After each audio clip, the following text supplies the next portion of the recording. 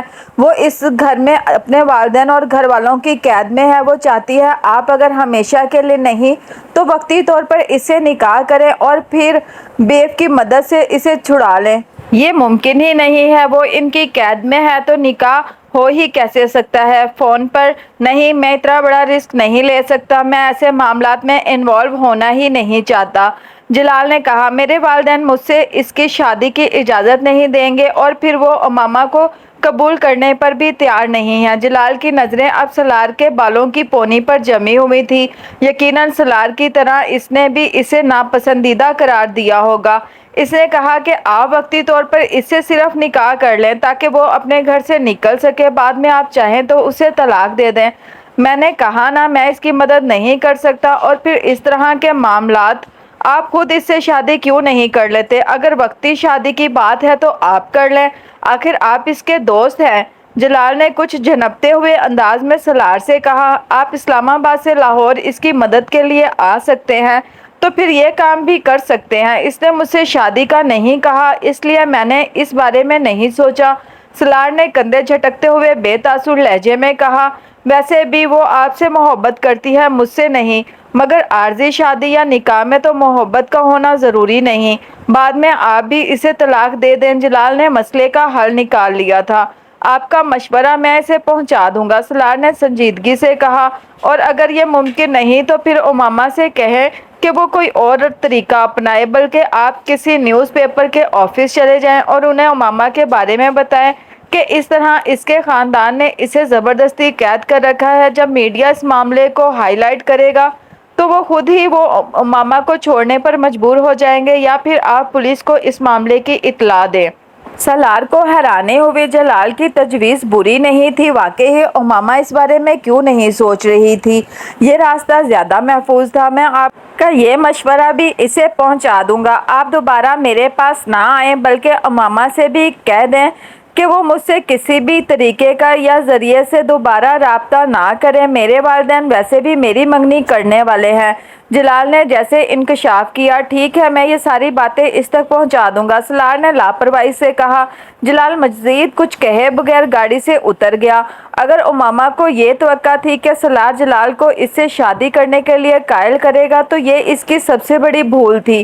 وہ امامہ سے کوئی ہمدردی رکھتا تھا، نہ ہی کسی خوف خدا کے تحت اس سارے معاملے میں کودا تھا۔ اس کے لیے یہ سب کچھ ایک ایڈونچر تھا، اور ایڈونچر میں یقیناً جلال سے امامہ کی شادی شامل نہیں تھی۔ اگر جلال سے اس کی شادی کے لیے دلائل دینے بھی پڑتے تو وہ کیا دیتا؟ اس کے پاس صرف ایک دلیل کے علاوہ اور کوئی دلیل نہیں تھی کہ جلال اور امامہ ایک دوسرے سے محبت کرتے ہیں، اور یہ وہ دلیل تھی جسے جلال پہلے ہی رد کر چکا تھا۔ وہ مذہبی یا اخلاقی حوالوں سے قائل نہیں ہو سکتا تھا کیونکہ وہ خود ان دونوں چیزوں سے نابلد تھا۔ مذہب اور اخلاقیات سے اس کا دور دور سے بھی کوئی واسطہ نہیں تھا، اور سب سے بڑی بات یہ تھی کہ آخر وہ امامہ کے لیے ایک دوسرے آدمی سے اتنی لمبی بحث کرتا بھی کیوں؟ وہ بھی ایسا آدمی جسے دیکھتے ہی اس نے ناپسند کر دیا تھا۔ اور یہ تمام وہ باتیں تھیں جو وہ اسلام آباد سے لاہور آتے ہوئے سوچ رہا تھا۔ وہ آیا اس لیے تھا کیونکہ وہ جلال سے ملنا چاہتا تھا اور دیکھنا چاہتا تھا کہ امامہ کے پیغام پر اس کا رد عمل کیا رہتا تھا۔ اس نے امامہ کا پیغام اسی کے لفظوں میں کسی اضافے یا ترمیم کے بغیر پہنچا دیا تھا، اور اب وہ جلال کا جواب لے کر واپس جا رہا تھا اور خاصا محظوظ ہو رہا تھا۔ آخر اس پیغام کے جواب میں وہ کیا کرے گی؟ کہے گی اسجد سے شادی تو وہ نہیں کرے گی، جلال اس سے شادی کرنے پر تیار نہیں، گھر سے وہ نکل نہیں سکتی، کوئی اور ایسا آدمی نہیں جو اس کی مدد کے لیے آ سکے، پھر آخر وہ آگے کیا کرے گی؟ عام طور پر لڑکیاں ان حالات میں خودکشی کرتی ہیں۔ اوہ یس، وہ یقیناً اب مجھ سے زہر یا ریوالور پہنچانے کی خواہش کرے گی۔ سالار متوقع صورتحال کے بارے میں سوچ کر پرجوش ہو رہا تھا۔ خودکشی، ویری ایکسائٹنگ، آخر اس کے علاوہ اور کر بھی کیا سکتی ہے؟ تم مجھ سے شادی کرو گے؟ سالار کو جیسے شوق لگا، فون پر نکاح۔ وہ کچھ دیر کے لیے بول نہیں سکا۔ لاہور سے واپس آنے کے بعد اس نے امامہ کو جلال کا جواب بالکل اسی طرح سے پہنچا دیا تھا۔ اس کا اندازہ تھا کہ وہ اب رونا دھونا شروع کرے گی اور پھر اس سے کسی ہتھیار کی فرمائش کرے گی، مگر وہ کچھ دیر کے لیے خاموش رہی۔ پھر اس نے سالار سے جو کہا تھا اس نے چند ثانیوں کے لیے سالار کے ہوش گم کر دیے تھے۔ مجھے صرف کچھ دیر کے لیے تمہارا ساتھ چاہیے تاکہ میرے والدین اسجد کے ساتھ میری شادی نہ کر سکیں، اور پھر تم بیلف کے ذریعے مجھے یہاں سے نکال لو۔ اس کے بعد مجھے تمہاری ضرورت نہیں رہے گی اور میں کبھی بھی اپنے والدین کو تمہارا نام نہیں بتاؤں گی۔ وہ اب کہہ رہی تھی اوکے کر لیتا ہوں، مگر یہ بیلف والا کام تھوڑا مشکل ہے، اس میں بہت سی لیگلٹیز انوالو ہو جاتی ہے، وکیل کو ہائر کرنا۔ اور امامہ نے دوسری طرف سے اس کی بات کاٹ دی۔ تم اپنے فرینڈ سے اس سلسلے میں مدد لے سکتے ہو، تمہارے فرینڈز تو اس طرح کے کاموں میں ماہر ہوں گے۔ سالار کے ماتھے پر کچھ بل نمودار ہوئے۔ کس طرح کے کاموں میں؟ اسی طرح کے کاموں میں؟ تم کیسے جانتی ہو؟ وسیم نے مجھے بتایا تھا کہ تمہاری کمپنی اچھی نہیں ہے۔ امامہ کے منہ سے بے اختیار نکلا اور پھر وہ خاموش ہو گئی۔ یہ جملہ مناسب نہیں تھا۔ میری کمپنی بہت اچھی ہے، کم از کم جلال انصر کی کمپنی سے تو بہتر ہے، سالار نے جھنپتے ہوئے لہجے میں کہا۔ وہ اس بار بھی خاموش رہی۔ بہرحال میں دیکھتا ہوں میں اس سلسلے میں کیا کر سکتا ہوں۔ سالار کچھ دیر اس کے جواب کا انتظار کرنے کے بعد بولا، مگر تمہیں یہ بات ضرور یاد رکھنی چاہیے کہ یہ کام بہت رسکی ہے۔ میں جانتی ہوں، مگر ہو سکتا ہے میرے والدین صرف یہ پتہ چلنے پر ہی مجھے گھر سے نکال دیں کہ میں شادی کر چکی ہوں اور مجھے بیلف کی مدد لینی نہ پڑے، یا ہو سکتا ہے وہ میری شادی کو قبول کر لیں یا پھر مجھے تم سے طلاق لے کر جلال سے شادی کر سکوں۔ سالار نے سر کو قدرے افسوس کے عالم میں جھٹکا۔ اس نے دنیا میں اس طرح کا احمق پہلے کبھی نہیں دیکھا۔ وہ احمقوں کی جنت کی ملکہ تھی یا شاید ہونے والی تھی۔ چلو دیکھتا ہوں کیا ہوتا ہے، سالار نے فون بند کرتے ہوئے کہا۔ میں ایک لڑکی سے نکاح کرنا چاہتا ہوں۔ حسن نے سالار کے چہرے کو غور سے دیکھا اور پھر بے اختیار ہنسا۔ یہ اس سال کا نیا ایڈونچر ہے یا آخری ایڈونچر؟ آخری ایڈونچر، سالار نے بڑی سنجیدگی کے ساتھ تبصرہ کیا۔ یعنی تم شادی کر رہے ہو؟ حسن نے برگر کھاتے ہوئے کہا۔ شادی کا کون کہہ رہا ہے؟ سالار نے اسے دیکھا۔ تو پھر میں ایک لڑکی سے نکاح کرنا چاہ رہا ہوں، اس کو مدد کی ضرورت ہے، میں اس کی مدد کرنا چاہتا ہوں۔ حسن اس کا چہرہ دیکھنے لگا۔ تم آج مذاق کے موڈ میں ہو؟ نہیں بالکل بھی نہیں، میں نے تمہیں یہاں مذاق کرنے کے لیے تو نہیں بلایا۔ پھر کیا فضول باتیں کر رہے ہو؟ نکاح، لڑکی کی مدد وغیرہ وغیرہ۔ اس بار حسن نے قدرے ناگواری سے کہا۔ محبت ہو گئی ہے تمہیں سے؟ مائی فٹ، میرا دماغ خراب ہے کہ میں کسی سے محبت کروں اور وہ بھی اس عمر میں، سالار نے تحقیر آمیز انداز میں کہا۔ یہی تو میں بھی یہی کہہ رہا ہوں۔ پھر تم کیا کر رہے ہو؟ سالار نے اس بار اسے تفصیل سے امامہ اور اس کے سارے مسئلے کے بارے میں بتایا۔ اس نے حسن کو یہ نہیں بتایا تھا کہ وہ لڑکی وسیم کی بہن ہے، کیونکہ حسن وسیم سے بہت اچھی طرح واقف تھا، لیکن اس سے تفصیلات سننے کے بعد حسن نے پہلا سوال ہی یہ کیا تھا، وہ لڑکی کون ہے؟ سالار نے بے اختیار ایک گہرا سانس لیا۔ وسیم کی بہن؟ واٹ؟ حسن بے اختیار اچھلا۔ وسیم کی بہن؟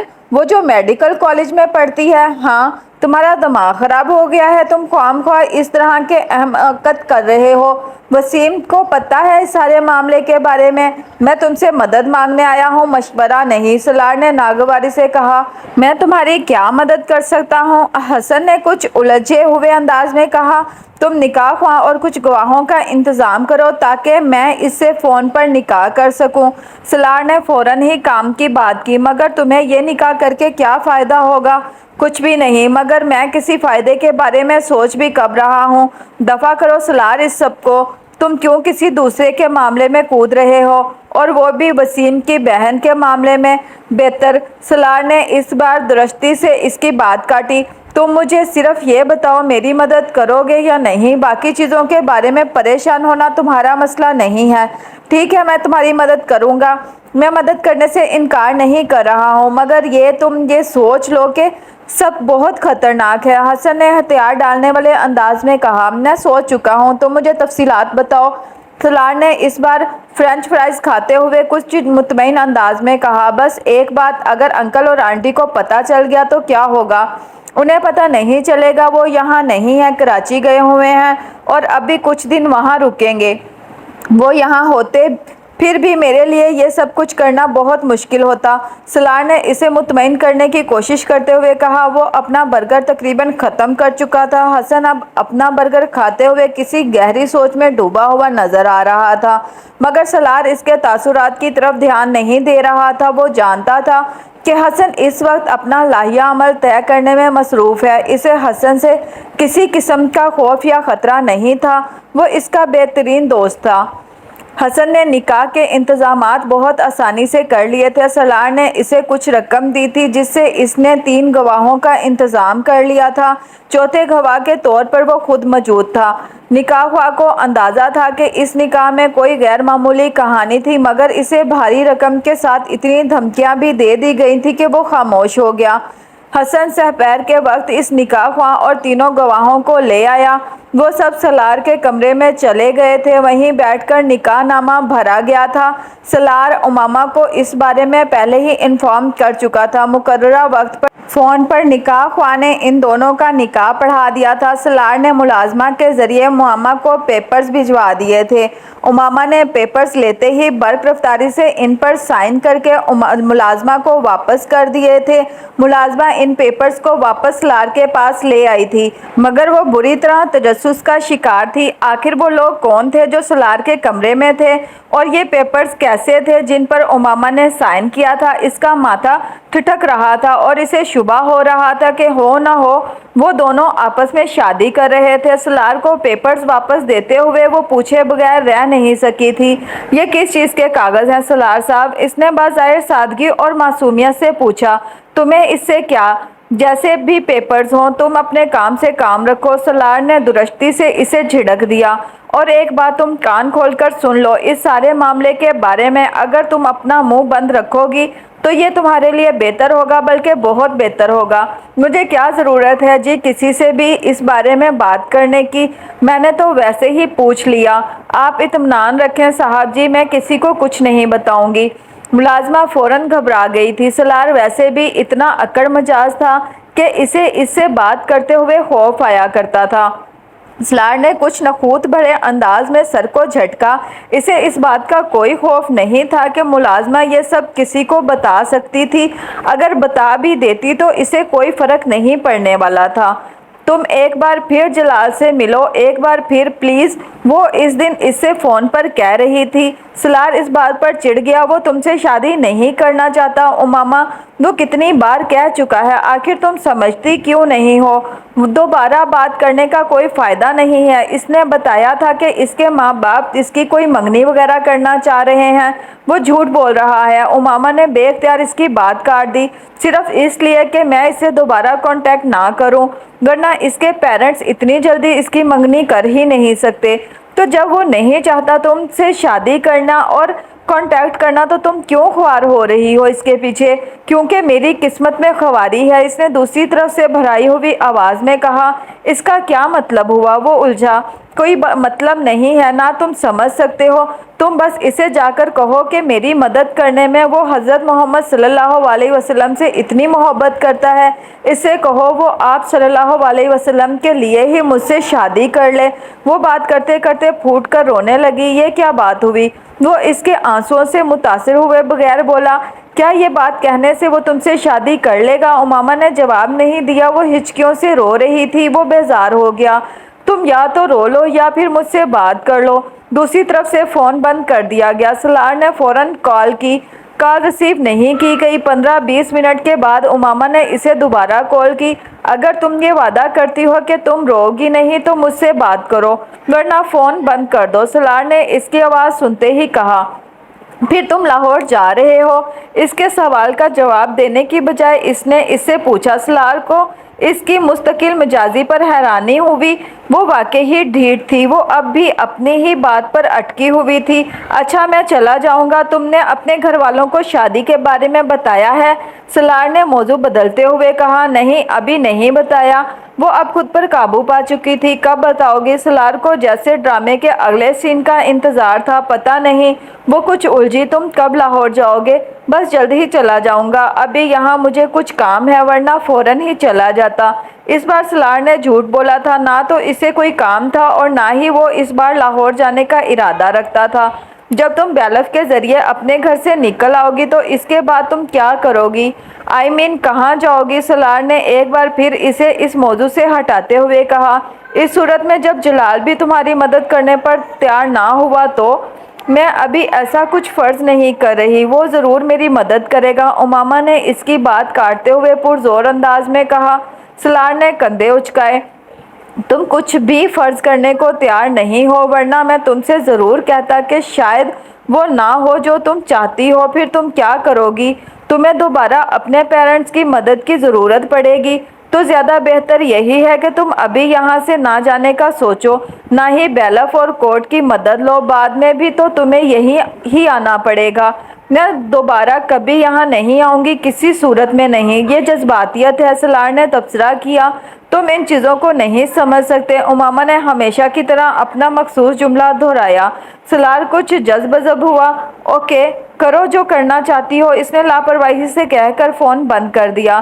کل شام کو ہم لوگ اسجد کے ساتھ تمہارا نکاح کر رہے ہیں، تمہاری رخصتی بھی ساتھ ہی کر دیں گے۔ ہاشم مبین نے رات کو اس کے کمرے میں آ کر اکھڑے ہوئے لہجے میں کہا۔ بابا میں انکار کر دوں گی، آپ کے لیے بہتر ہے آپ اس طرح زبردستی میری شادی نہ کریں۔ تم انکار کرو گی تو میں تمہیں اسی وقت شوٹ کر دوں گا، یہ بات تم یاد رکھنا۔ وہ سر اٹھائے انہیں دیکھتی رہی۔ بابا میں شادی کر چکی ہوں۔ ہاشم مبین کے چہرے کا رنگ اڑ گیا۔ میں اس لیے اس شادی سے انکار کر رہی ہوں۔ تم جھوٹ بول رہی ہو۔ نہیں، میں جھوٹ نہیں بول رہی ہوں۔ میں 6 ماہ پہلے شادی کر چکی ہوں۔ کس کے ساتھ؟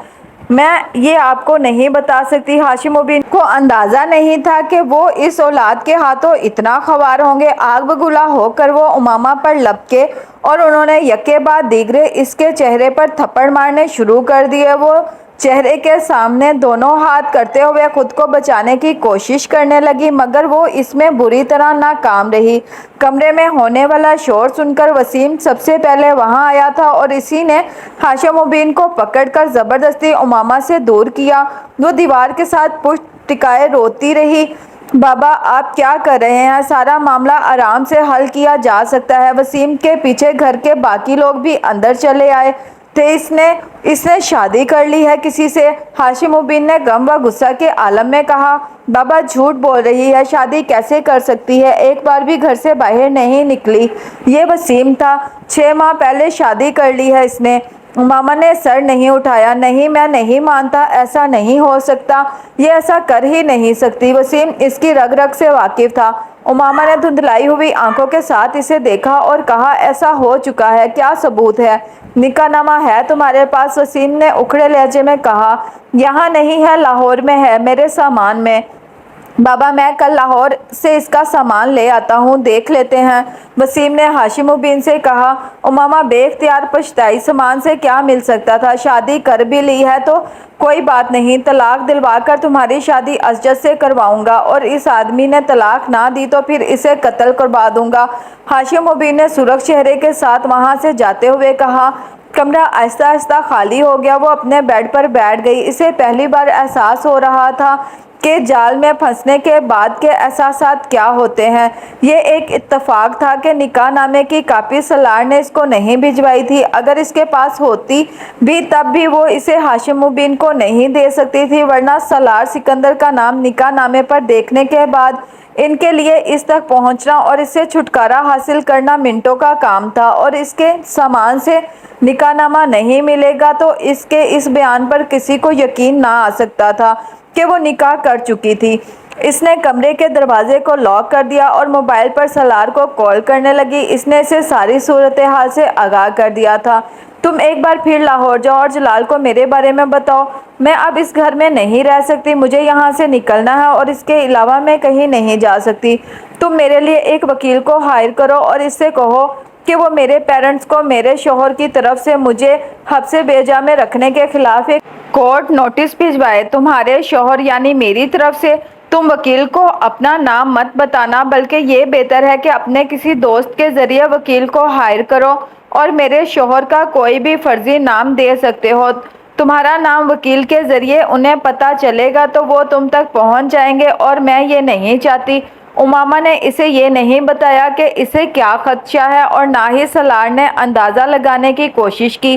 اس سے بات کرنے کے بعد امامہ نے فون بند کر دیا۔ اگلے روز 10-11 بجے کے قریب کسی وکیل نے فون کر کے ہاشم مبین سے امامہ کے سلسلے میں بات کی اور انہیں امامہ کو زبردستی اپنے گھر رکھنے کے بارے میں اس کے شوہر کی طرف سے کیے جانے والے کیس کے بارے میں بتایا۔ ہاشم مبین کو مزید کسی ثبوت کی ضرورت نہیں رہی تھی۔ وہ غصے میں پھنکارتے ہوئے اس کے کمرے میں گئے اور اسے بری طرح مارا۔ تم دیکھنا امامہ، تم کس طرح برباد ہوگی، ایک ایک شے کے لیے ترسو گی۔ تم جو لڑکیاں تمہاری طرح اپنے ماں باپ کی عزت کو نالام کرتی ہیں، ان کے ساتھ یہی ہوتا ہے۔ تم ہمیں کورٹ تک لے گئی ہو، تم نے وہ سارے احسان فراموش کر دیے جو ہم نے تم پر کیے۔ تمہارے جیسی بیٹیوں کو واقعی پیدا ہوتے ہی دفن کر دینا چاہیے۔ وہ بڑی خاموشی سے پٹتی رہی، اپنے بات کی کیفیات کو سمجھ سکتی تھی مگر وہ اپنی کیفیات اور اپنے احساسات انہیں نہیں سمجھا سکتی تھی۔ تم نے ہمیں کسی کو منہ دکھانے کے قابل نہیں چھوڑا، کسی کو نہیں، ہمیں زندہ درگور کر دیا ہے تم نے۔ سلمیٰ اس کے پیچھے کمرے میں داخل ہوئی تھی مگر انہوں نے ہاشم مبین کو روکنے کی کوشش نہیں کی۔ وہ خود بھی بری طرح مشتعل تھی۔ وہ جانتی تھی کہ امامہ کا یہ قدم کس طرح ان کے پورے خاندان کو متاثر کرنے والا تھا اور خاص طور پر ان کے شوہر کو۔ تم نے ہمارے اعتماد کا خون کیا ہے، کاش تم میری اولاد نہ ہوتی، کبھی میرے خاندان میں پیدا نہ ہوئی ہوتی، پیدا ہو ہی گئی تھی تو تب ہی مر جاتی یا میں ہی تمہیں مار دیتا۔ امامہ آج ان کی باتوں اور پٹائی پر نہیں روئی تھی، اس نے مدافعت کی کوئی کوشش نہیں کی تھی، وہ صرف خاموشی کے ساتھ پٹتی رہی۔ پھر ہاشم مبین احمد جیسے تھک سے گئے اور اسے مارتے مارتے رک گئے، ان کا سانس پھول گیا۔ وہ بالکل خاموشی سے ان کے سامنے دیوار کے ساتھ لگی کھڑی تھی۔ تمہارے پاس ابھی بھی وقت ہے، سب کچھ چھوڑ دو، اس لڑکے سے طلاق لے لو اور اسجد سے شادی کر لو، ہم اس سب کو معاف کر دیں گے، بھلا دیں گے۔ اس بار سلمیٰ نے تیز لہجے میں اس سے کہا، نہیں، واپس آنے کے لیے اسلام قبول نہیں کیا، مجھے واپس نہیں آنا۔ امامہ نے مدھم مگر مستحکم آواز میں کہا، آپ مجھے اس گھر سے چلے جانے دیں، مجھے آزاد کر دیں۔ اس گھر سے نکل جاؤ گی تو دنیا تمہیں بہت ٹھوکریں مارے گی۔ تمہیں اندازہ ہی نہیں ہے کہ باہر کی دنیا میں کیسے مگرمچھ تمہیں ہڑپ کرنے کے لیے بیٹھے ہیں۔ جس لڑکے سے شادی کر کے تم نے ہمیں ذلیل کیا ہے وہ تمہیں بہت خوار کرے گا۔ ہمارے خاندان کو دیکھ کر اس نے تمہارے ساتھ اس طرح چوری چھپے رشتہ جوڑا ہے۔ جب ہم تمہیں اپنے خاندان سے نکال دیں گے اور تم پائی پائی کی محتاج ہو جاؤ گی تو وہ بھی تمہیں چھوڑ کر بھاگ جائے گا، تمہیں کہیں پناہ نہیں ملے گی، کوئی ٹھکانہ نہیں ملے گا۔ سلمیٰ اب اسے ڈرا رہی تھی۔ ابھی بھی وقت ہے امامہ، تمہارے پاس ابھی بھی وقت ہے۔ نہیں امی، میرے پاس کوئی وقت نہیں ہے، میں سب کچھ طے کر چکی ہوں، میں اپنا فیصلہ آپ کو بتا چکی ہوں، مجھے یہ سب قبول نہیں، آپ مجھے جانے دیں۔ اپنے خاندان سے الگ کرنا چاہتے ہیں کر دیں، جائیداد سے محروم کرنا چاہتے ہیں کر دیں، میں کوئی اعتراض نہیں کروں گی مگر میں کروں گی وہی جو آپ کو بتا رہی ہوں۔ میں اپنی زندگی کے راستے کا انتخاب کر چکی ہوں، آپ یا کوئی بھی اسے بدل نہیں سکتا۔